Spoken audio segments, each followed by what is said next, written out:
ಪ್ರಾರ್ಥನೆ ಮಾಡಿಕೊಳ್ಳೋಣ. ಕರ್ತನಾದ ಯೇಸುವೆ, ತಂದೆಯಾದ ದೇವರೇ, ನಿಮ್ಮ ಮಹಾಪರಿಶುದ್ಧವಾದ ನಾಮಕ್ಕೆ ಸರ್ವಸ್ತುತಿ ಸ್ತೋತ್ರ ಘನ ಮಾನ ಮಹಿಮೆ ಉಂಟಾಗಲಿ ಸ್ವಾಮಿ. ಈ ಸಮಯದಲ್ಲಿ ಈ ದಿನ ವಾಕ್ಯದ ಮೂಲಕವಾಗಿ ನೀನೇ ನನ್ನೊಂದಿಗೆ ಮಾತನಾಡು. ನಿನ್ನ ವಾಕ್ಯಗಳು ಆತ್ಮವಾಗಿಯೂ ಜೀವವಾಗಿಯೂ ಅವೇ ಸ್ವಾಮಿ. ಅವೇ ನಮ್ಮ ಕಾಲಿಗೆ ದೀಪವೂ ದಾರಿಗೆ ಬೆಳಕು ಆಗಿವೆ. ನಾವು ಎಲ್ಲಿ ದಾರಿ ತಪ್ಪಿದ್ದೇವೋ ಮುಗ್ಗರಿಸಿದ್ದೇವೋ ನಿನ್ನ ವಾಕ್ಯದ ಮೂಲಕವಾಗಿ ಬೋಧಿಸಿ ಎಚ್ಚರಿಸು ಸ್ವಾಮಿ. ದೇವರಾತ್ಮನೇ, ನೀನು ಬರುವಣ ಸಮಯ ಹತ್ತಿರವಾಗಿರೋದರಿಂದ ನಿನ್ನ ವಾಕ್ಯದ ಮೂಲಕವಾಗಿ ನಮ್ಮೆಲ್ಲರನ್ನು ಎಚ್ಚರಿಸು. ಕೇಳುವವರ ಹೃದಯದಲ್ಲಿ ನನ್ನಲ್ಲಿಯೂ ಕಾರ್ಯ ಮಾಡು ಸ್ವಾಮಿ.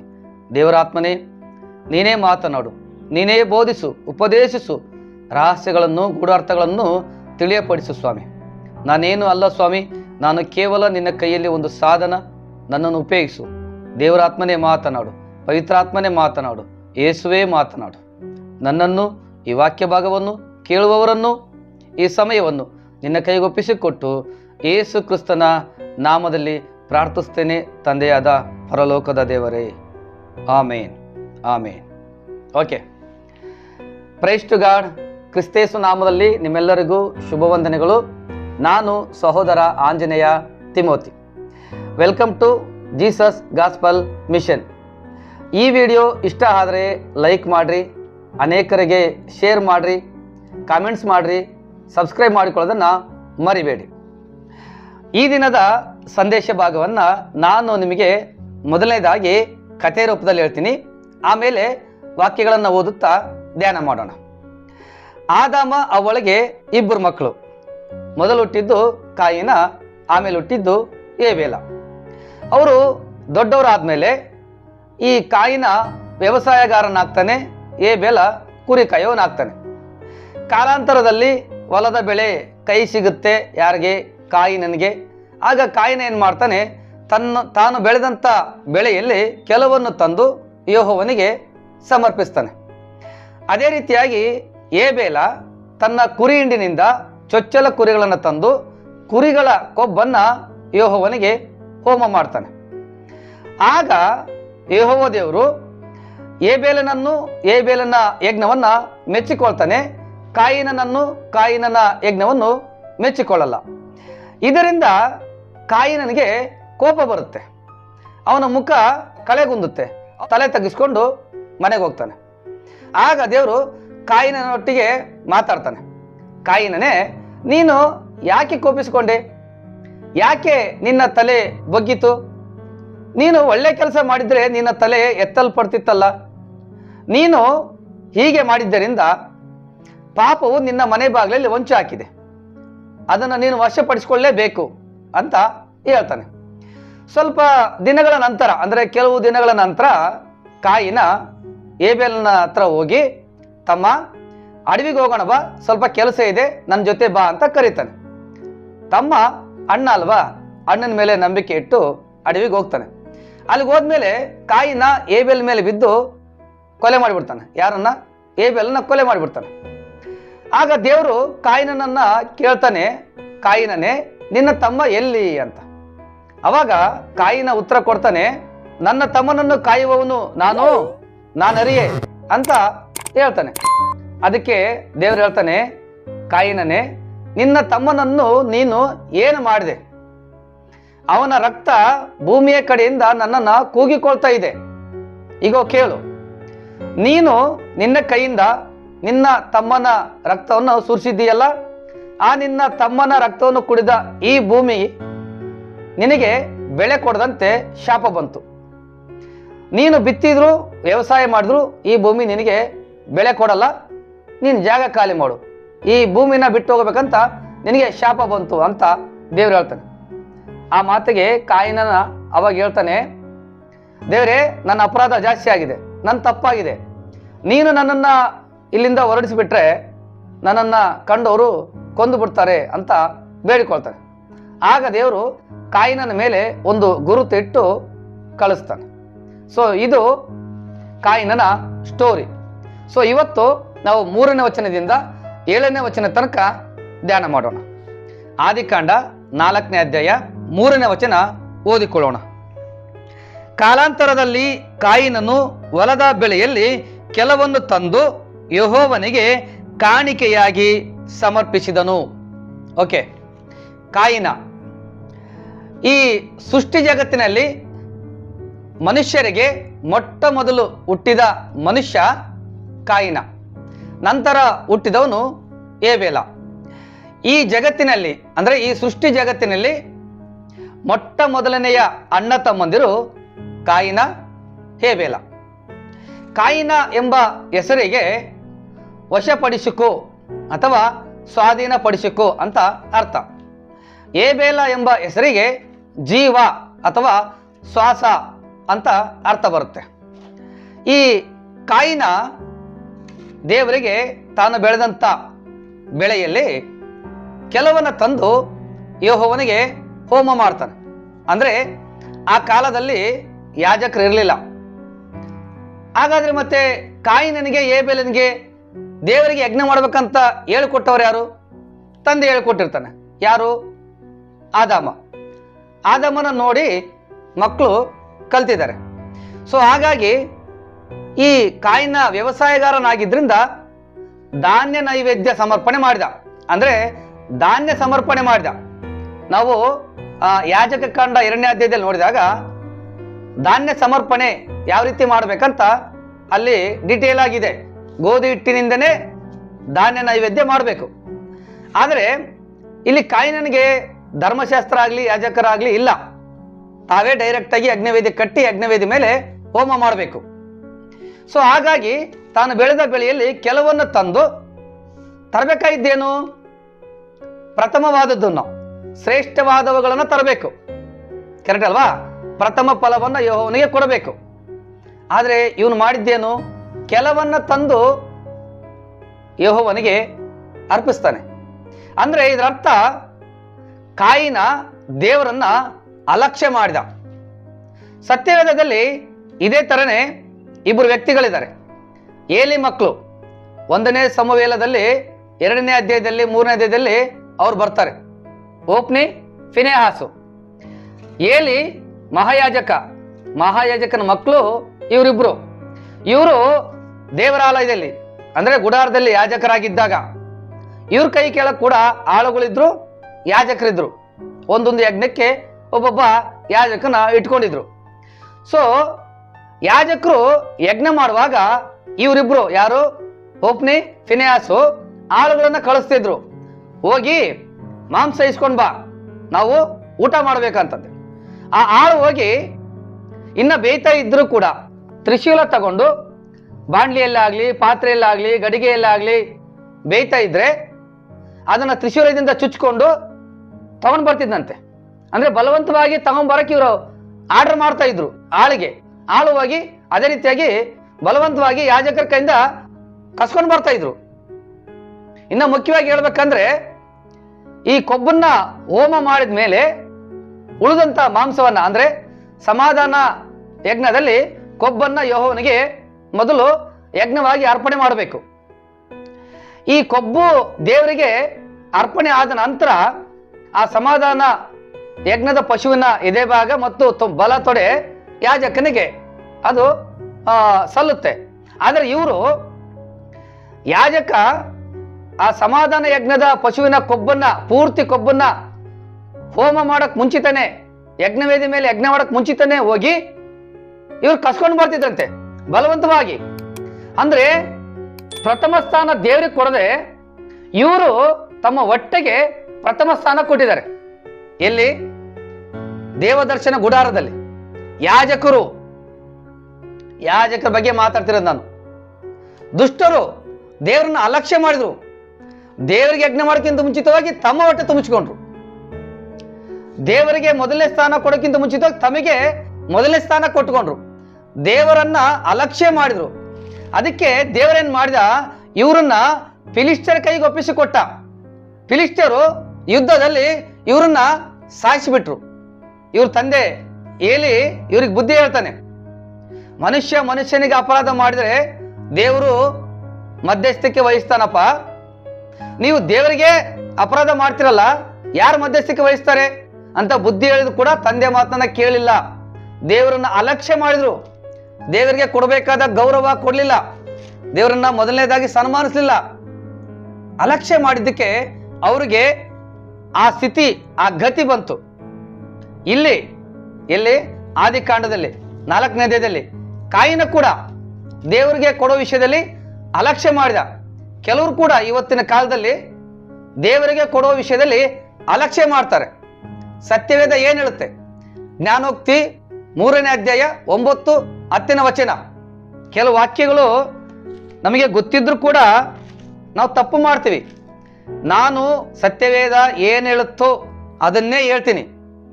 ನಾನು ಹೇಳ್ತಕ್ಕಂಥದ್ದು ನಿಮಗೆ ಬೇಸರ ಆದರೆ ನೀವುಂಟು, ದೇವರುಂಟು, ನನಗೆ ಸಂಬಂಧ ಇಲ್ಲ. ಓಕೆನಾ? ನಾನು ಬೋಧನೆ ಮಾಡಬೇಕು, ಅದು ನನ್ನ ಕರ್ತವ್ಯ, ಅದು ಮಾಡ್ತೀನಿ. ಆಮೇಲೆ ನಾನು ಅನುಸರಿಸ್ತೀನಿ, ಇದು ಪಕ್ಕ. ನಾನು ಕೇವಲ ಬೋಧಕಲ್ಲ, ಪಾಲಕ ಕೂಡ ಹೌದು. ಹೌದಾ? ಅದನ್ನು ನಾನು ಮಾಡ್ತೀನಿ. ನೀವು ನನ್ನ ಬಗ್ಗೆ ತಪ್ಪು ತಿಳ್ಕೊಬೇಡ್ರಿ. ಇದಕ್ಕೆ ಸಾಕ್ಷಿ ದೇವರ ಆತ್ಮ ಇದ್ದಾನೆ. ಓಕೆ, ವಾಕ್ಯ ಓದೋಣ. 3ನೇ ಅಧ್ಯಾಯ 9 ಮತ್ತು 10ನೇ ವಚನ. ಜ್ಞಾನೋಕ್ತಿ. ನಿನ್ನ ಆದಾಯದಿಂದಲೂ ಬೆಳೆಯ ಪ್ರಥಮ ಫಲದಿಂದಲೂ ಯೆಹೋವನನ್ನು ಸನ್ಮಾನಿಸು. ಅಂದ್ರೆ ಏನರ್ಥ? ಪ್ರಥಮವಾದದ್ದನ್ನ ದೇವರಿಗೆ ಕೊಟ್ರೆ ನಾವು ದೇವರನ್ನ ಸನ್ಮಾನಿಸಿದ ಹಾಗೆ. ಪ್ರಥಮವಾದದ್ದನ್ನ ಕೊಡದೆ ಎಲ್ಲ ಬಳಸಿಕೊಂಡು ನಮ್ಮ ಸ್ವಾರ್ಥಕ್ಕೆ ಬಳಸಿಕೊಂಡು ಉಳಿದುದ್ರಲ್ಲಿ ಕೊಟ್ರೆ ದೇವರನ್ನ ಅವಮಾನ ಪಡಿಸಿದಂಗೆ.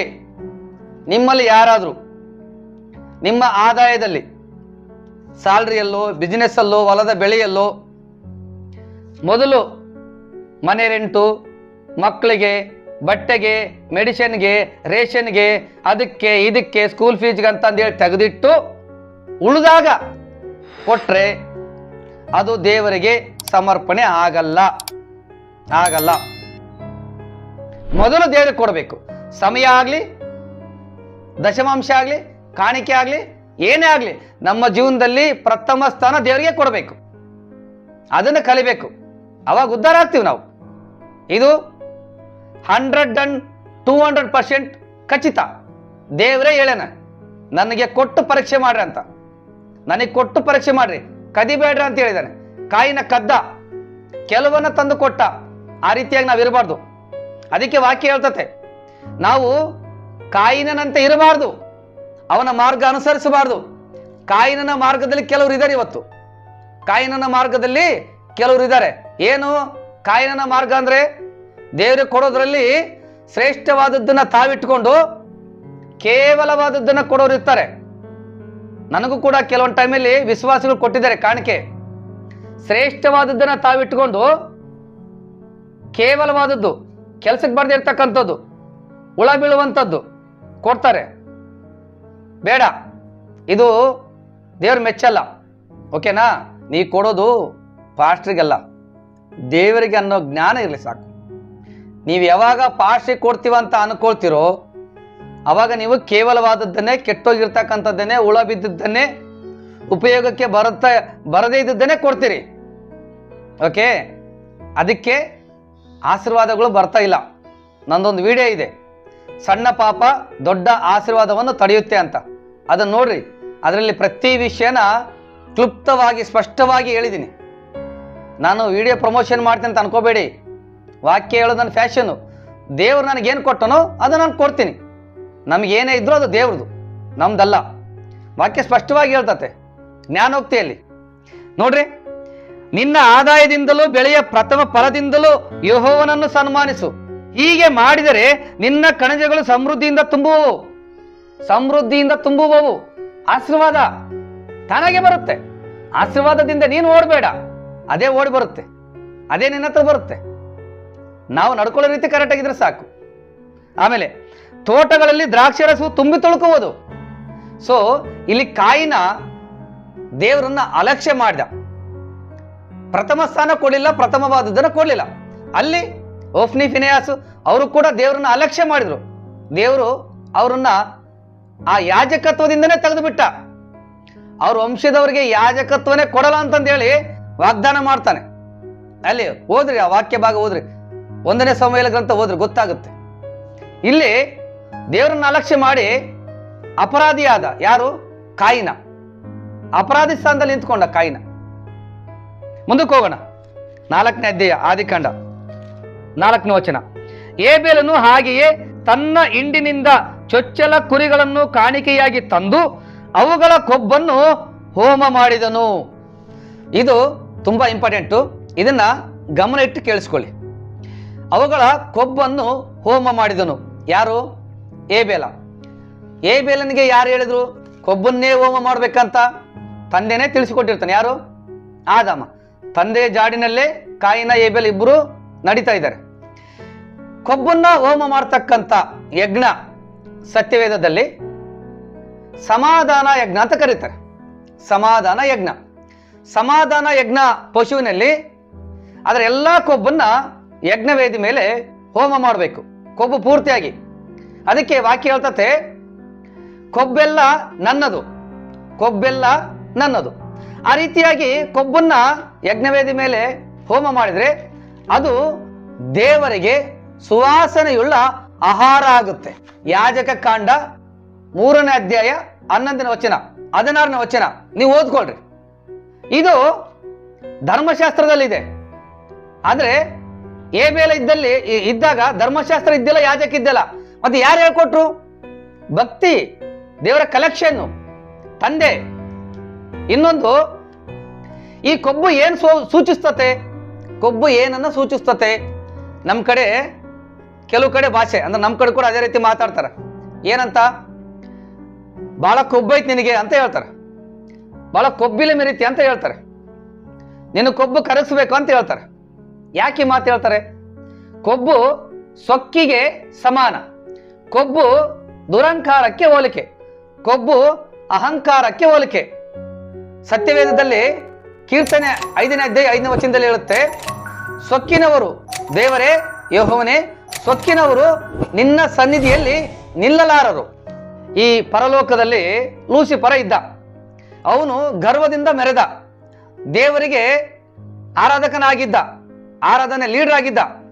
ಗರ್ವದಿಂದ ಅವನು ತನ್ನಂತ ಹೆಚ್ಚಿಸ್ಕೊಂಡ. ನಾನಿದ್ರೆ ಆರಾಧನೆ, ನಾನಿದ್ರೆ ದೇವರಿಗೆ ಮಹಿಮೆ, ನಾನು ಹಾಡು ಹೇಳಿದ್ರೇನೆ ಅಲ್ಲಿ ದೇವರಿಗೆ ಮಹಿಮೆ ಆಗೋದು, ದೇವರಿಗೆ ಆಹಾರ ಆಗೋದು, ದೇವರು ಸಂತೋಷ ಪಡೋದು, ದೇವರು ಮಹಿಮೆ ಪಡೋದು. ಆ ರೀತಿಯಾಗಿ ತನ್ನಂತ ಹೆಚ್ಚಿಸ್ಕೊಂಡ. ಗರ್ವದಿಂದ ಆರಾಧನೆ ಮಾಡಬಾರ್ದು, ಅದನ್ನು ದೇವ್ರು ಮೆಚ್ಚಲ್ಲ. ಗರ್ವದಿಂದ ಆರಾಧನೆ ಮಾಡಿದ್ರೆ ದೇವ್ರು ಮೆಚ್ಚಲ್ಲ. ಲೂಸಿಫರ್ ಅದನ್ನೇ ಮಾಡಕ್ ಹೋದ, ನಡಿಲಿಲ್ಲ. ರಾಜ ಉಜ್ಜಿಯ ರಾಜ, ದೇವರು ಚೆನ್ನಾಗಿ ಸಹಾಯ ಮಾಡಿದ. ಎಲ್ಲಾ ಕಡೆಯಿಂದ ಸಹಾಯ ಆದಾಗ ಬಲಿಷ್ಠನಾದ. ಯಾರು? ಉಜ್ಜಿಯ. ಆಮೇಲೆ ಗರ್ವಿಷ್ಠನಾಗಿ ದೇವರಾಲಯದಲ್ಲಿ ಯಾಜಕರ ಬದಲಿಗೆ ಯಾಜಕರ ಸ್ಥಾನದಲ್ಲಿ ನಾನೇ ಧೂಪ ಹಾಕ್ತೀನಿ ದೇವರಿಗೆ ಅಂತ ಹೋದ. ಗರ್ವದಿಂದ ಹೋದ. ಏನಾಯ್ತು? ಅವನಿಗೆ ಕುಷ್ಠರೋಗ ಬಂತು. ಬದುಕಿರೋ ತನಕ ಊರು ಹೊರಗಡೆ ಸಪರೇಟ್ ಮನೆಯಲ್ಲಿ ವಾಸ ಮಾಡಿದ. ಯಾರು? ಉಜ್ಜಿಯ ರಾಜ. ಲೂಸಿಫರ ದೇವದೂತ. ಗರ್ವದಿಂದ ಆರಾಧನೆ ಮಾಡಿದ್ದಕ್ಕೆ ಪರಲೋಕದಿಂದ ತಳ್ಳಲ್ಪಟ್ಟ. ಗರ್ವದಿಂದ ಧೂಪ ಹಾಕ್ಲಿಕ್ಕೆ ಹೋಗಿದ್ದಕ್ಕೆ, ಅಂದ್ರೆ ಧೂಪ ಅಂದ್ರೆ ಪ್ರಾರ್ಥನೆ, ಗರ್ವದಿಂದ ಪ್ರಾರ್ಥನೆ ಮಾಡಲಿಕ್ಕೆ ಹೋಗಿದ್ದಕ್ಕೆ ಉಜ್ಜಿಯ ರಾಜ ಕುಷ್ಠರೋಗಿಯಾಗಿ ಜೀವನ ಪರ್ಯಂತ ಜನರಿಂದ ದೂರ ವಾಸ ಮಾಡಿದ. ದೇವರು ಲೂಸಿಫರ್ನೇ ಬಿಟ್ಟಿಲ್ಲ, ರಾಜನನ್ನೇ ಬಿಟ್ಟಿಲ್ಲ. ನಾನು ನೀನು ಯಾವ ಲೆಕ್ಕ? ಇಲ್ಲಿ ಯಾರು? ಕಾಯಿನ ದೇವರಿಗೆ ಕೆಲವನ್ನು ತಂದು ದೇವರಿಗೆ ಸಮರ್ಪಿಸಿದ. ಯಜ್ಞ ಮಾಡೋದು ಯಾವುದಕ್ಕೆ ಹೋಲಿಕೆ? ದೇವರಿಗೆ ಆರಾಧನೆ ಮಾಡೋದಕ್ಕೆ ಹೋಲಿಕೆ, ದೇವರನ್ನ ಸ್ತುತಿ ಮಾಡೋದಕ್ಕೆ ಹೋಲಿಕೆ, ದೇವರಿಗೆ ಪ್ರಾರ್ಥನೆ ಮಾಡೋದಕ್ಕೆ ಹೋಲಿಕೆ. ನಾವು ಸ್ತುತಿ ಯಜ್ಞ ಅಂತೀವಲ್ಲ, ಅದೇನು? ಆರಾಧನೆ, ಸ್ತುತಿ ಪ್ರಾರ್ಥನೆಗಳು, ಯಜ್ಞ ಮಾಡೋದು, ಹೋಮ ಮಾಡೋದು. ಕಾಯಿನ ಏನ್ ಮಾಡಿದ? ದೇವರಿಗೆ ಆರಾಧನೆ ಮಾಡ್ಲಿಕ್ಕೆ ಬಂದ, ಪ್ರಾರ್ಥನೆ ಮಾಡ್ಲಿಕ್ಕೆ ಬಂದ, ಸ್ತುತಿ ಮಾಡ್ಲಿಕ್ಕೆ ಬಂದ. ಯಾವ ರೀತಿ ಬಂದ? ಗರ್ವದಿಂದ ಬಂದ, ಸೊಕ್ಕಿನಿಂದ ಬಂದ, ಅಲಕ್ಷ್ಯೆಯಿಂದ ಆರಾಧನೆ ಮಾಡಿದ, ಗರ್ವದಿಂದ ಆರಾಧನೆ ಮಾಡಿದ. ಅಂದ್ರೆ ಕೊಬ್ಬಿನ ಅಂಶ ಎಲ್ಲ ತಾನಿಟ್ಕೊಂಡ, ಕೇವಲವಾದವುಗಳನ್ನ ದೇವರಿಗೆ ಕೊಟ್ಟ. ಈ ವಿಡಿಯೋ ನೋಡ್ತಕ್ಕಂಥ ನಿಮ್ಮಲ್ಲಿ ಯಾರಾದ್ರೂ ಒಳ್ಳೆ ಆರಾಧನೆ ಮಾಡ್ತೀವಿ ಅಂತ ಇದೀರಂತ ಅನ್ಕೊಳ್ಳೋಣ, ಒಳ್ಳೆ ಆರಾಧನೆ ಮಾಡೋರು ಇದೀರಿ ಅಂತ ಅನ್ಕೊಳ್ಳೋಣ.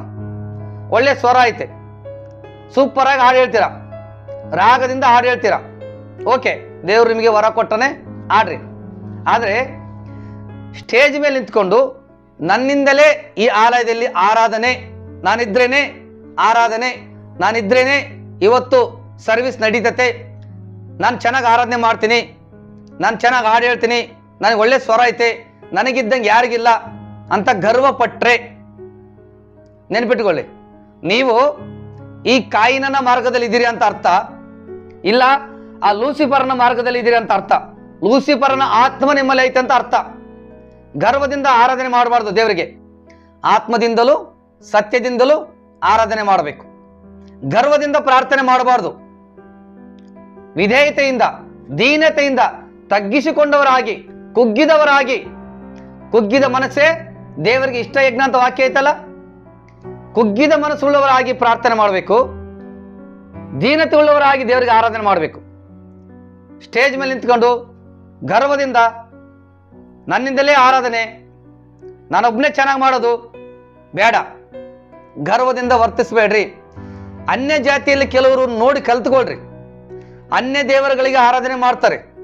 ಎಷ್ಟು ವಿಧೇಯತೆ, ಎಷ್ಟು ಭಕ್ತಿ, ಎಷ್ಟು ದೀನತೆ.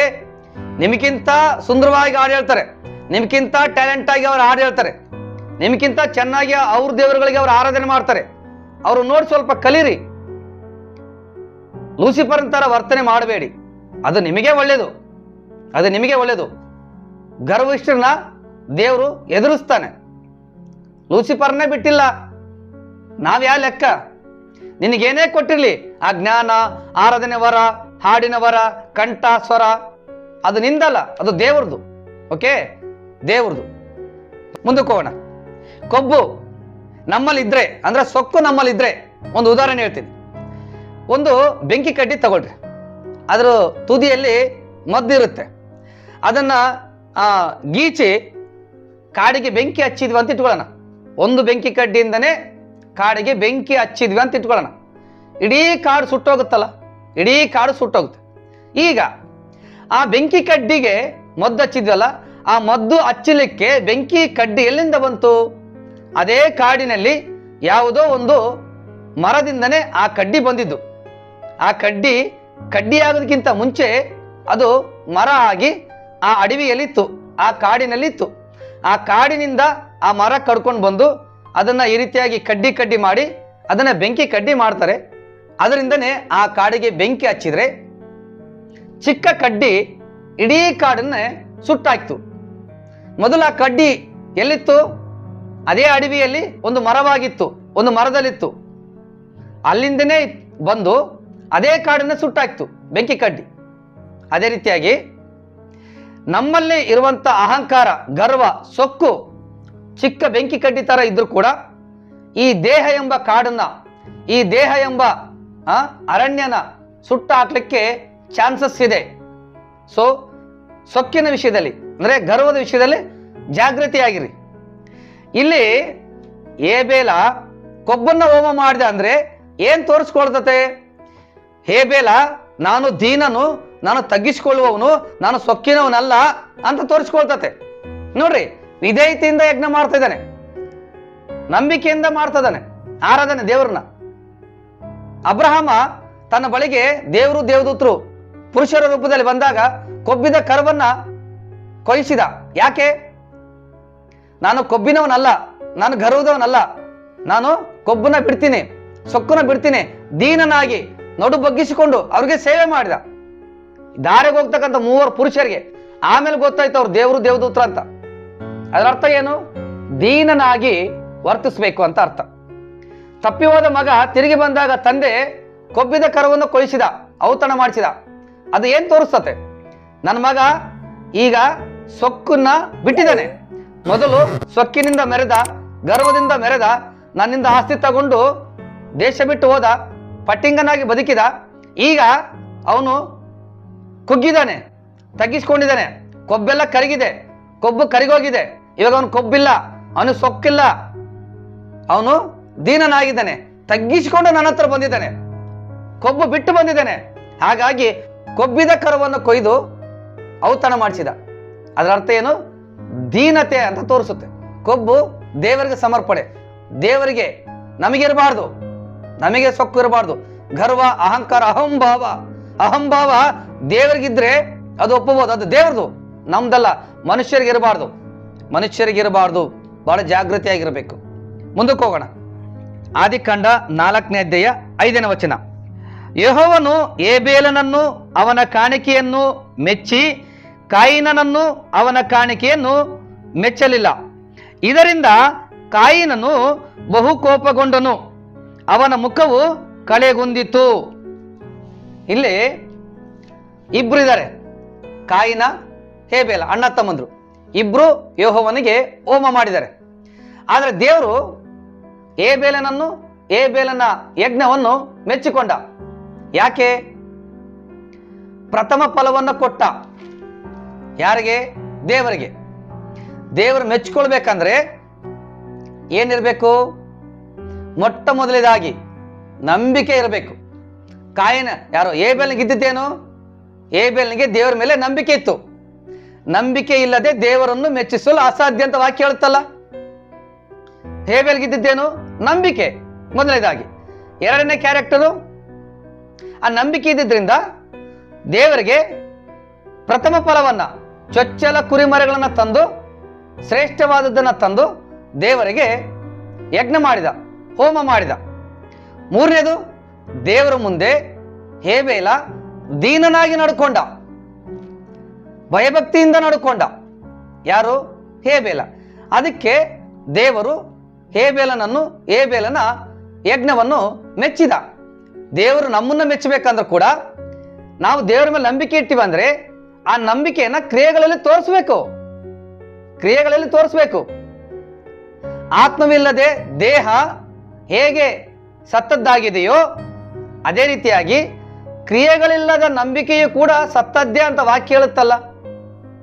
ನಮಗೆ ದೇವರ ಮೇಲೆ ನಂಬಿಕೆ ಇದ್ರೆ, ದೇವರು ನಮ್ಮನ್ನು ಮೆಚ್ಚಿಕೊಳ್ಬೇಕು ಅಂದ್ರೆ ಬೆಳೆಯಲ್ಲಿ, ಆದಾಯದಲ್ಲಿ ಪ್ರಥಮ ಫಲವನ್ನು ಕೊಡ್ರಿ. ದೇವರನ್ನ ಮೆಚ್ಚಿಸ್ಲಿಕ್ಕೆ, ಮನುಷ್ಯರನ್ನ ಮೆಚ್ಚಿಸ್ಲಿಕ್ಕೆ ಕೊಡಬೇಡ್ರಿ, ಸೇವಕರ ಮೆಚ್ಚಿಸ್ಲಿಕ್ಕೆ ಕೊಡಬೇಡ್ರಿ, ದೇವರನ್ನ ಮೆಚ್ಚಿಸ್ಲಿಕ್ಕೆ ಕೊಡ್ರಿ. ದೇವರನ್ನ ಮೆಚ್ಚಿಸ್ರಿ. ಕೆಲವೊಂದು ಟೈಮಲ್ಲಿ ಮನುಷ್ಯರನ್ನ ಮೆಚ್ಚಿಸಕ್ ಹೋಗ್ತೀವಿ.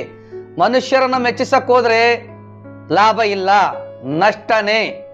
ದೇವರನ್ನ ಮೆಚ್ಚಿಸಿದ್ರೆ ಲಾಭ, ಆಶೀರ್ವಾದ, ಆರೋಗ್ಯ, ಸಮೃದ್ಧಿ ನಮ್ಮನ್ನ ಹುಡುಕೊಂಡು ಬರ್ತವೆ. ಶುಭವು, ಕೃಪೆಯು ನಮ್ಮನ್ನ ಹಿಂಬಾಲಿಸ್ತವೆ. ದೇವರನ್ನ ಮೆಚ್ಚಿಸಿದ್ರೆ, ನಂಬಿಕೆ ಇದ್ರೆ ಕೊಡ್ರಿ ದೇವರಿಗೆ. ಇಲ್ಲಿ ಏಬೇಲ್ ಅದನ್ನೇ ಮಾಡಿದ್ದು, ಅದಕ್ಕೆ ದೇವರು ಮೆಚ್ಚಿದ್ದು ಏಬೇಲನ್ನ. ಕಾಯಿನನನ್ನು ಯಾಕೆ ಮೆಚ್ಚಿರಲಿಲ್ಲ? ಅವನಿಗೆ ದೇವರ ಮೇಲೆ ನಂಬಿಕೆ ಇಲ್ಲ. ಮೊದಲನೇದಾಗಿ ಕಾಯಿನನಿಗೆ ದೇವರ ಮೇಲೆ ನಂಬಿಕೆ ಇದ್ದಿಲ್ಲ. ಎರಡನೇದಾಗಿ ದೇವರಿಗೆ ಕಾಯಿನ ಶ್ರೇಷ್ಠವಾದವುಗಳನ್ನ ಕೊಡ್ಲಿಲ್ಲ, ಪ್ರಥಮ ಫಲ ಕೊಡ್ಲಿಲ್ಲ, ಕೇವಲವಾದವುಗಳನ್ನ, ಜೊಳ್ಳು ಇರ್ತವಲ್ಲ ಆ ಥರದನ್ನು ಕೊಟ್ಟ. ಕೆಲವರು ಇದ್ದಾರೆ ಆ ಥರದನ್ನು ಕೂಡ ದೇವರಿಗೆ ಕಾಣಿಕೆ ಕೊಡ್ತಾರೆ. ಶ್ರೇಷ್ಠವಾದದನ್ನು ತಾವಿಟ್ಕೊಳ್ತಾರೆ, ಜೊಳ್ಳಾದದನ್ನು ಕೊಡ್ತಾರೆ. ಸ್ವಲ್ಪ ಹುಷಾರಾಗಿರಿ, ಕೊಡ್ತಾರೆ ದೇವರಿಗೆ ಅನ್ನೋ ಜ್ಞಾನ ಇರಲಿ. ಮೂರನೇದು, ಈ ಕಾಯಿನ ದೇವರ ಮುಂದೆ ಆರಾಧನೆ ಮಾಡಕ್ ಹೋಗಿದ್ದಾನೆ, ಯಜ್ಞ ಮಾಡಕ್ ಹೋಗಿದ್ದಾನೆ. ಗರ್ವದಿಂದ ವರ್ತಿಸಿದ, ಗರ್ವದಿಂದ ಸೊಕ್ಕಿನಿಂದ ನಡ್ಕೊಂಡ. ನೋಡ್ರಿ ಎಷ್ಟು ವ್ಯತ್ಯಾಸ. ಏಬೇಲನ್ಗೇನೋ ನಂಬಿಕೆ ಇದೆ, ಕಾಯಿನನ್ಗೇನೋ ನಂಬಿಕೆ ಇಲ್ಲ. ನಂಬಿಕೆ ಇರೋದ್ರಿಂದ ಏಬೇಲ ದೇವರನ್ನ ಲಕ್ಷಿಸಿದ. ಈ ಕಾಯಿನಿಗೆ ದೇವರ ಮೇಲೆ ನಂಬಿಕೆ ಇಲ್ಲದೆ ಇರೋದ್ರಿಂದ ಅಲಕ್ಷ್ಯ ಮಾಡಿದ ದೇವರನ್ನ. ಇಲ್ಲಿ ಏಬೇಲನಿಗೆ ದೇವರ ಮೇಲೆ ನಂಬಿಕೆ ಇದ್ರಿಂದ ಚೊಚ್ಚಲವುಗಳನ್ನ, ಅಂದ್ರೆ ಚೊಚ್ಚಲ ಮರಿಗಳನ್ನ ದೇವರಿಗೆ ಕಾಣಿಕೆಯಾಗಿ ಅರ್ಪಿಸಿದ. ಇಲ್ಲಿ ನಂಬಿಕೆ ಇಲ್ಲದೆ ಇರೋದ್ರಿಂದ ಕಾಯಿನನಿಗೆ ಕೇವಲವಾದವುಗಳನ್ನ, ಕೆಲವನ್ನ ಅರ್ಪಿಸಿದ ದೇವರಿಗೆ. ಇಲ್ಲಿ ಏಬೇಲ ದೀನತೆಯಿಂದ ನಡ್ಕೊಂಡ, ಕಾಯಿನ ಗರ್ಭದಿಂದ ನಡ್ಕೊಂಡ. ಕೊನೆಗೇನಾಯ್ತು? ದೇವರು ಏಬೇಲನ್ ಮೆಚ್ಚಿದ, ಏಬೇಲನ ಯಜ್ಞ ಮೆಚ್ಚಿದ, ಕಾಯಿನನ ಯಜ್ಞವನ್ನ ಮೆಚ್ಚಲಿಲ್ಲ. ಸೊ ನಮ್ಮನ್ನ ದೇವ್ರು ಮೆಚ್ಕೋಬೇಕಂದ್ರೆ ಏನ್ ಮಾಡಬೇಕು? ಪ್ರಥಮವಾದದ್ದನ್ನ ದೇವರಿಗೆ ಕೊಡಬೇಕು, ದೀನತೆಯಿಂದ ವರ್ತನೆ ಮಾಡಬೇಕು. ಎಲ್ಲದಕ್ಕಿಂತ ಮೊದಲು ನಂಬಿಕೆ ಇರಬೇಕು. ಆ ನಂಬಿಕೆನ ಕ್ರಿಯೆಗಳಲ್ಲಿ ತೋರಿಸ್ಬೇಕು. ಮುಂದಕ್ಕೆ ಹೋಗೋಣ. ಆದಿಕಾಂಡ 4ನೇ ಅಧ್ಯಾಯ 5ನೇ ವಚನ ಬಿ ಭಾಗದಿಂದ 6ನೇ ವಚನ ಇವೆರಡು ಓದೋಣ. 5ನೇ ವಚನ. ಇದರಿಂದ ಕಾಯಿನನು ಬಹು ಕೋಪಗೊಂಡನು, ಅವನ ಮುಖವು ಕಳೆಗುಂದಿತು. ಆಗ ಯೆಹೋವನು ಅವನಿಗೆ, ಯಾಕೆ ಕೋಪಿಸಿಕೊಂಡಿ? ನಿನ್ನ ತಲೆ ಯಾಕೆ ಬಗ್ಗೀತು? ಯಾಕೆ ಕೋಪಿಸಿಕೊಂಡಿ? ನಿನ್ನ ತಲೆ ಯಾಕೆ ಬಗ್ಗೀತು? ಯಾರಿಗೆ ಕೋಪ ಬಂತು? ಕಾಯಿನನ ಕೋಪ ಬಂತು. ಯಾರ ಮೇಲೆ ಬಂತು? ದೇವರ ಮೇಲೆ ಬಂತು. ಈಗ ಸೈತಾನನಿಗೆ ದೇವರ ಮೇಲೆ ಕೋಪ ಇತ್ತು. ಅವನು ದೇವರ ಮೇಲೆ ತೀರ್ಸ್ಕೊಳಕ್ಕಾಯ್ತಾ? ಈಗಲಾದ್ರೂ ತನ್ನ ಕೋಪನ ದೇವರ ಮೇಲೆ ತೀರಿಸ್ಕೊಳ್ಳಕ್ಕಾಗುತ್ತಾ? ಅದಕ್ಕೆ ಲೂಸಿಫರ ಸೈತಾನ ಏನ್ ಮಾಡಿದ? ಆದಾಮ ಅವಳ ಮೇಲೆ ತನ್ನ ಕೋಪನ ತೀರಿಸ್ಕೊಂಡ. ದೇವರಿಂದ ಆದಾಮ ಅವಳನ್ನ ದೂರ ಮಾಡಿಬಿಟ್ಟ. ಅಂದ್ರೆ ಈ ಸೈತಾನ ದೇವರ ಮೇಲೆ ತನಗಿರುವ ಕೋಪವನ್ನ ದೇವರ ಮೇಲೆ ತೀರಿಸ್ಕೊಳ್ಳಕ್ಕಾಗಲ್ಲ. ಯಾಕಂದ್ರೆ ದೇವರಿಗೆ ಶಕ್ತಿ ಇದೆ, ಆತ ಸರ್ವಶಕ್ತ. ಇವನಿಗೆ ಆ ಶಕ್ತಿ ಇಲ್ಲ. ಅದಕ್ಕೆ ಇವನೇನ್ ಕುತಂತ್ರ ಮಾಡಿದ? ಆದಾಮ ಅವಳ ಮೇಲೆ ತನ್ನ ಕೋಪ ತೀರಿಸ್ಕೊಂಡ.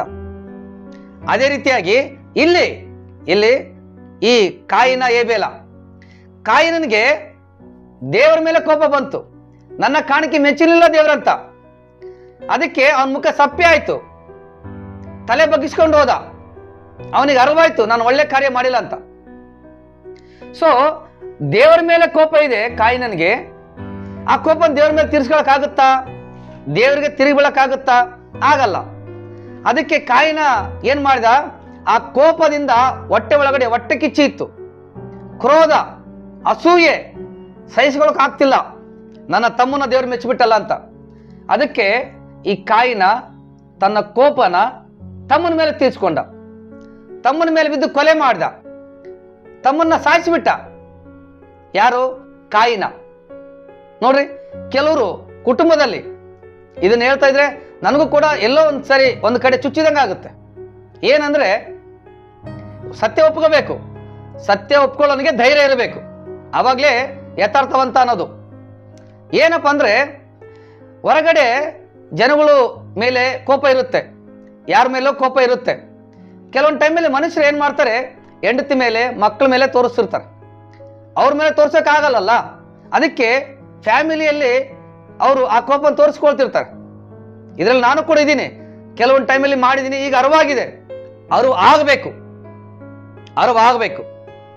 ನಮ್ಮನ್ನು ತಿದ್ಕೊಳ್ಳಕ್ಕೆ ನಮ್ಮ ಅರಿವೇ ನಮಗೆ ಮಾರ್ಗ ತೋರಿಸುತ್ತೆ. ಅರಿವು ನಮಗಿರಬೇಕು, ನಮಗೆ ಜ್ಞಾನ ಇರಬೇಕು. ಕೆಲವರು ಹೆಂಡತಿ ಮೇಲೆ ಕೋಪ ತೋರಿಸ್ತಾರೆ, ಹೊರಗಡೆ ಜಗಳಾಡಿರ್ತಾರೆ. ಯಾರೋ ಬೇರೆಯವ್ರ ಮೇಲೆ ಕೋಪ ಇರುತ್ತೆ, ಅವರು ಮೇಲೆ ಜಗಳಾಡಿರ್ತಾರೆ. ಅಥವಾ ಹೆಂಡತಿ ಮೇಲೆ ಕೋಪ ಇರುತ್ತೆ, ಮಕ್ಕಳ ಮೇಲೆ ತೋರಿಸ್ತಾರೆ. ಇನ್ಯಾರ ಮೇಲೆ ಕೋಪ ಇರುತ್ತೆ, ಮನೆಗೆ ಬಂದು ಹೆಂಡತಿ ಮೇಲೆ ತೋರಿಸ್ತಾರೆ. ಇವ ಮೋಶೆ ಇಸ್ರಾಯೇಲರ ಮೇಲೆ ಇದ್ದಂತ ಕೋಪ ಬಂಡೆ ಮೇಲೆ ತೋರಿಸಿದ. ಅದಕ್ಕೆ ಮೋಶೆ ಕಾನಾನ್ ದೇಶಕ್ಕೆ ಹೋಗ್ಲೇ ಇಲ್ಲ. ದೇವರ ಮೇಲೆ ಇರ್ತಕ್ಕಂಥ ಕೋಪನ ಕಾಯಿನ ದೇವರ ಮೇಲೆ ತೋರ್ಸಕ್ಕಾಗದೆ ತಮ್ಮನ ಮೇಲೆ ಸೇಡ್ ತೀರಿಸ್ಕೊಂಡ, ತಮ್ಮನ್ನ ಕೊಂದೆ ಹಾಕಿದ. ಎರಡು ಪಾಪ, ಎರಡು ಕೃತ್ಯಗಳು ಮಾಡಿದ. ಏನು? ಒಂದು ದೇವರನ್ನ ಅಲಕ್ಷ್ಯ ಮಾಡಿ ಒಂದು ಕೃತ್ಯ ಮಾಡಿದ. ಇಲ್ಲಿ ದೇವರು ನನ್ನ ಮೆಚ್ಚಲಿಲ್ಲ ಅಂತ ತಮ್ಮನ್ನ ಕೊಲೆ ಮಾಡಿ ಎರಡು ಕೃತ್ಯ ಮಾಡಿದ. ಕಾಯಿನನ ಕೃತ್ಯಗಳು ದೇವರ ದೃಷ್ಟಿಯಲ್ಲಿ ಅವನನ್ನ ಅಪರಾಧಿಯಾಗಿ ನಿಲ್ಲಿಸಿದವು. ಮುಂದಕ್ಕೆ ಹೋಗೋಣ. 4ನೇ ಅಧ್ಯಾಯ 6ನೇ ವಚನ ಮತ್ತೊಂದ್ಸರಿ ಓದೋಣ. ಅವನ ಮುಖವು ಕಳೆಗುಂದಿತು. ಆಗ ಯೆಹೋವನು ಅವನಿಗೆ, ಯಾಕೆ ಕೋಪಿಸಿಕೊಂಡಿ? ನಿನ್ನ ತಲೆ ಯಾಕೆ ಬಗ್ಗಿತು? ನೋಡ್ರಿ, ಗಮನಿಸ್ರಿ. ನಮ್ಮ ತಲೆ ಇಲ್ಲಿ ಬಗ್ಗಿದ್ರೆ, ಭೂಮಿ ಮೇಲೆ ನಾವು ತಲೆ ಬಗ್ಗಿಸಿದ್ರೆ, ಭೂಮಿ ಮೇಲೆ ನಾವು ತಲೆ ತಗ್ಗಿಸಿದ್ರೆ, ಪರಲೋಕದಲ್ಲಿ ನಮ್ಮ ತಲೆ ಎತ್ತಲ್ಪಡ್ತತೆ. ಪರಲೋಕದಲ್ಲಿ ನಮ್ಮ ತಲೆ ಎತ್ತಲ್ಪಡ್ತತೆ. ಇಲ್ಲಿ ನಾವು ತಲೆ ಬಗ್ಗಿಸಿಲ್ಲ, ದೀನರಾಗಿಲ್ಲ ಅಂದ್ರೆ ಪರಲೋಕದಲ್ಲಿ ತಲೆ ತಗ್ಗಿಸ್ಬೇಕಾಗತ್ತೆ. ಯಾರ ಮೇಲಾದ್ರೂ ಹೊಟ್ಟೆ ಕಿಚ್ಚಿದೆಯಾ? ಮತ್ಸರ ಇದೆಯಾ? ದೇವರು ಅವನನ್ನು ಮೆಚ್ಕೊಂಡಿದ್ದಾನೆ, ನನ್ನನ್ನು ಮೆಚ್ಕೊಂಡಿಲ್ಲ ಅಂತಂದೇಳಿ ಯಾರ ಮೇಲಾದ್ರೂ ಅಸೂಯೆ ಇದೆಯಾ? ಯಾರನ್ನಾದ್ರೂ ಒಳಗಡೆನೆ ದ್ವೇಷ ಮಾಡ್ತಾ ಇದ್ರಾ? ದೇವ್ರಿಗೆ ಗೊತ್ತಾಗುತ್ತೆ.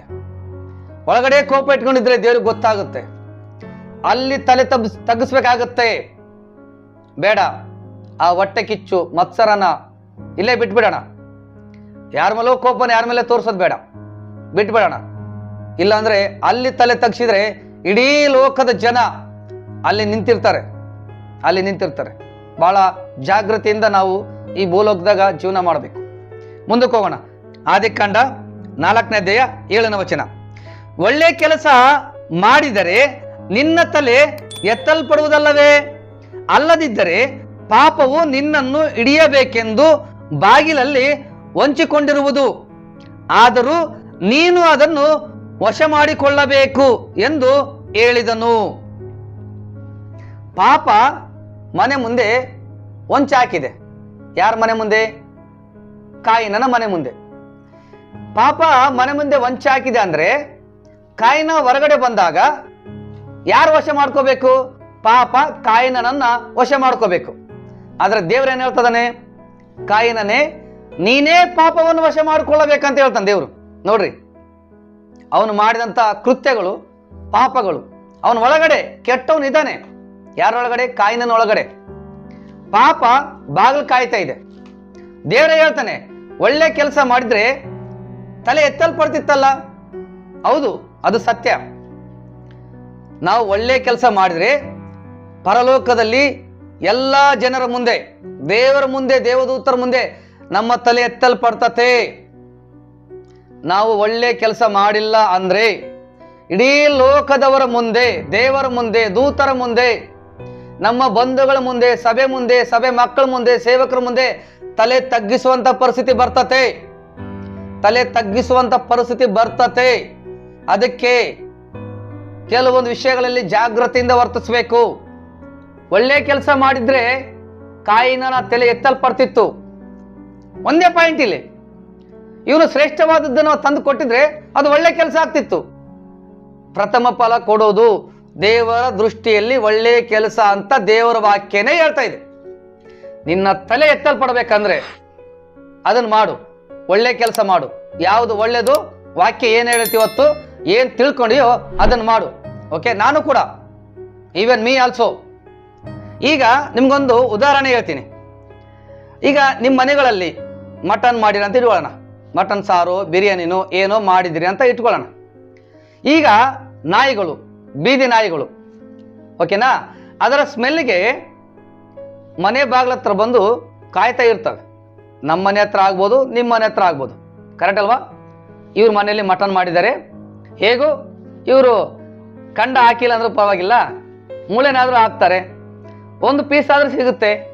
ಕೊನೆಗೆ ಪೀಸು ಸಿಕ್ಕಿಲ್ಲ, ಒಂದು ಮೂಳೆನಾದ್ರೂ ಸಿಗುತ್ತಂತ ಆ ನಾಯಿಗಳು ಬಾಗ್ಲ ಹತ್ರ ಕಾಯ್ತಾ ಇರ್ತವೆ. ಹಾಕೋ ತನಕ ಹೋಗಲ್ಲ, ಅದು ಪಕ್ಕ. ಅವು ಫಿಕ್ಸ್ ಆಗಿಬಿಟ್ಟಿರ್ತವೆ, ಇವ್ರು ಹಾಕೇ ಹಾಕ್ತಾರೆ, ಇವ್ರು ಮನೆಗೆ ಮಟನ್ ಮಾಡಿದ್ದಾರೆ ಅಂತಂದೇಳಿ. ಅದೇ ಥರನೇ ಈ ಸೈತಾನ ಮನೆ ಬಾಗ್ಲ ಹತ್ರ ಬಂದು ಕಾಯ್ತದನಂದ್ರೆ ಮನೆ ಒಳಗಡೆ ಅವನಿಗೆ ಬೇಕಾದಂಥ ಪಾಪ ಇದೆ ಅಂತ ಅರ್ಥ. ಯಾವ ರೀತಿಯಾಗಿ ನಾಯಿ ಮನೆ ಬಾಗಿಲಲ್ಲಿ ಕಾಯ್ತಾ ಇದೆ ಅಂದ್ರೆ ಮನೆ ಒಳಗಡೆ ಏನಿದೆ, ಅದಕ್ಕೆ ಸಂಬಂಧಪಟ್ಟಂತ ಆಹಾರ, ಮೂಳೆ ಮನೆ ಒಳಗಡೆ ಬೇಯ್ತಾ ಇದೆ, ಮನೆ ಒಳಗಡೆ ಇದೆ, ಅದು ಮನೆ ಹೊರಗೆ ಬರುತ್ತೆ. ಮೂಳೆ ಬಿಸಾಕ್ಲೇಬೇಕಲ್ಲ, ಅವರು ಬಿಸಾಕ್ತಾರೆ, ಹೊರಗಡೆ ಬಂದೇ ಬರುತ್ತೆ. ಅವಾಗ ವಶಪಡಿಸಿಕೊಳ್ಳೋಣ ಅಂತ ನಾಯಿ ಯಾವ ರೀತಿ ಕಾಯ್ತೈತೋ ಅದೇ ರೀತಿಯಾಗಿ ಈ ಸೈತಾನ ನಮ್ಮ ಒಳಗಡೆ ಪಾಪ ಇದ್ರೆ ಅದು ಹೊರಗಡೆ ಬರಲಿ, ಆ ಪಾಪಿ ಬರಲಿ, ಅವನನ್ನು ವಶಪಡಿಸಿಕೊಳ್ತೀನಿ ಅಂತ ಪಾಪ ಕಾಯ್ತಾ ಇರುತ್ತೆ. ಜಾಗೃತಿಯಾಗಿರ್ರಿ. ಆದ್ರೆ ದೇವ್ರು ಹೇಳ್ತಾ ಇದ್ದಾನೆ ಇಲ್ಲಿ ಕಾಯಿನನೇ ಪಾಪ ವಂಚಾಗ್ತಾ ಐತೆ. ಆದ್ರೆ ಪಾಪ ನಿನ್ನನ್ನು ವಶಪಡಿಸಿಕೊಳ್ಳೋದಕ್ಕಿಂತ ಮುಂಚೆ ನೀನೇ ಅದನ್ನು ವಶಪಡಿಸಿಕೊಳ್ಬೇಕು. ದೇವ್ರು ಹೇಳ್ತಾ ಇದ್ದಾನೆ, ನೀನೇ ಅದನ್ನು ವಶಪಡಿಸಿಕೊಳ್ಳಬೇಕು. ನೋಡ್ರಿ, ಕಾಯಿನ ಅಂದ್ರೆ ವಶಪಡಿಸಿಕೊಳ್ಳುವವನು ಅಥವಾ ಸ್ವಾಧೀನಪಡಿಸಿಕೊಳ್ಳುವವನು ಅಂತ ಅರ್ಥ. ಏಬೇಲ ಅಂದ್ರೆ ಜೀವ ಅಂತ ಅರ್ಥ. ಇವಾಗ ಎರಡನ್ನು ಸೇರಿಸಿದ್ರೆ ಏನ್ ಅರ್ಥ ಬರುತ್ತೆ? ಜೀವವನ್ನು ವಶಪಡಿಸಿಕೋ, ಜೀವವನ್ನು ಸ್ವಾಧೀನಪಡಿಸಿಕೋ ಅಂತ ಅರ್ಥ ಬರುತ್ತೆ. ಆದರೆ ಕಾಯಿನ ವಶಪಡಿಸಿಕೊಂಡಿದ್ದೇನು? ಪಾಪವನ್ನ, ಮರಣವನ್ನ ವಶಪಡಿಸಿಕೊಂಡ. ಯಾಕೆ? ಅವನ ಕೃತ್ಯಗಳಿಂದ ಅವನು ಮರಣವನ್ನ ವಶಪಡಿಸಿಕೊಂಡ, ಅವನ ಕೃತ್ಯಗಳಿಂದ ಅವನು ಪಾಪವನ್ನ ವಶಪಡಿಸಿಕೊಂಡ. ನಾವು ನಮ್ಮ ಕೃತ್ಯಗಳಿಂದ ಪಾಪವನ್ನ ವಶಪಡಿಸಿಕೊಳ್ಳಬಾರ್ದು, ನಮ್ಮ ಕೃತ್ಯಗಳಿಂದ ಮರಣವನ್ನ ವಶಪಡಿಸಿಕೊಳ್ಳಬಾರ್ದು, ಮರಣಕ್ಕೂ ನಾವು ವಶವಾಗಬಾರ್ದು. ನಾವು ಜೀವವನ್ನ ಸ್ವಾಧೀನಪಡಿಸಿಕೊಂಡವರು, ಜೀವವನ್ನ ವಶಪಡಿಸಿಕೊಂಡವರು.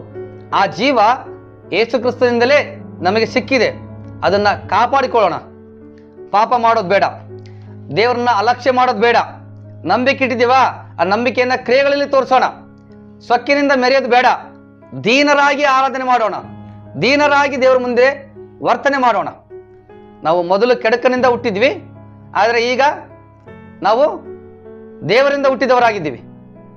ದೀಕ್ಷಾ ಸ್ನಾನ ತಗೊಂಡಾಗ ನಾವು ಪಾಪದ ಪಾಲಿಗೆ ಸತ್ವಿ, ಕೆಡುಕನ ಪಾಲಿಗೆ ಸತ್ವಿ, ನೀತಿಯ ಪಾಲಿಗೆ ಮತ್ತೆ ಜನಿಸಿದ್ವಿ, ಕ್ರಿಸ್ತನಲ್ಲಿ ಜನಿಸಿದ್ವಿ. ಇವಾಗ ನಾವು ನೀತಿವಂತರು, ಕೆಡುಕನ ಮಕ್ಕಳಲ್ಲ, ದೇವರ ಮಕ್ಕಳು. ಕಾಯಿನನ ಮಾರ್ಗದಲ್ಲಿ ನಡಿಬಾರ್ದು, ಏಬೆಲನ ಮಾರ್ಗದಲ್ಲಿ ನಡಿಬೇಕು. ಸೈತನನ ಮಾರ್ಗದಲ್ಲಿ ನಡಿಬಾರ್ದು, ಕ್ರಿಸ್ತನ ಮಾರ್ಗದಲ್ಲಿ ನಡಿಬೇಕು. ಅಪನಂಬಿಕೆ ಕ್ರಿಯೆಗಳನ್ನು ಮಾಡಬಾರ್ದು, ನಂಬಿಕೆಯನ್ನು ಕ್ರಿಯೆಗಳಲ್ಲಿ ತೋರಿಸಬೇಕು. ಆವಾಗ ದೇವರು ಮೆಚ್ಚುತ್ತಾನೆ. ಕಣ್ಣು ಮುಚ್ಚೋಣ, ಪ್ರಾರ್ಥನೆ ಮಾಡೋಣ. ಸರ್ವಶಕ್ತನೇ ಯೇಸು ಕ್ರಿಸ್ತನೇ, ಹೌದು ಸ್ವಾಮಿ, ನೀನು ವಾಕ್ಯದ ಮೂಲಕವಾಗಿ ಕಾಯಿನನ ಮಾರ್ಗ ಎಂಥದ್ದು, ಏಬೆಲನ ಮಾರ್ಗ ಎಂಥದ್ದೆಂಬುದಾಗಿ ಬೋಧಿಸಿದ್ದೀಯಾ. ದೇವರ ಮುಂದೆ ಯಾವ ರೀತಿ ವರ್ತಿಸಬೇಕು ಎಂಬುದಾಗಿ ತಿಳಿಯಪಡಿಸಿದೆಯಾ ಕರ್ತನೆ. ಅಪ್ಪ, ನಂಬಿಕೆಯನ್ನ ಕ್ರಿಯೆಗಳಲ್ಲಿ ಮಾಡಬೇಕು. ದೇವರು ಮೆಚ್ಚಬೇಕಂದ್ರೆ ಪ್ರಥಮವಾದದ್ದನ್ನೇ ಕೊಡಬೇಕು. ಅದು ಕರ್ತನೆ ಆದಾಯದಿಂದಾಗಲಿ, ಬೆಳೆಯ ಪ್ರಥಮ ಫಲದಿಂದಾಗಲಿ, ಸಮಯವನ್ನೇ ಆಗಲಿ, ಅದನ್ನು ನಿನಗೆ ಕೊಟ್ಟು ನಿನ್ನನ್ನು ಸನ್ಮಾನಿಸ್ಬೇಕು ಕರ್ತನೆ. ಕಾಯಿನನಾಗಿ ನಾವು ಇರಬಾರ್ದು, ಕಾಯಿನನ ಕೃತ್ಯಗಳನ್ನು ಮಾಡಬಾರ್ದು. ಕಾಯಿನನ ಕೃತ್ಯಗಳು ಅವನ ಪಾಲಿಗೆ ಅಪರಾಧಗಳಾದವು. ಪಾಪ ಅವನು ವಶಪಡಿಸಿಕೊಳ್ಳಬೇಕಾಯಿತು ಕರ್ತನೆ.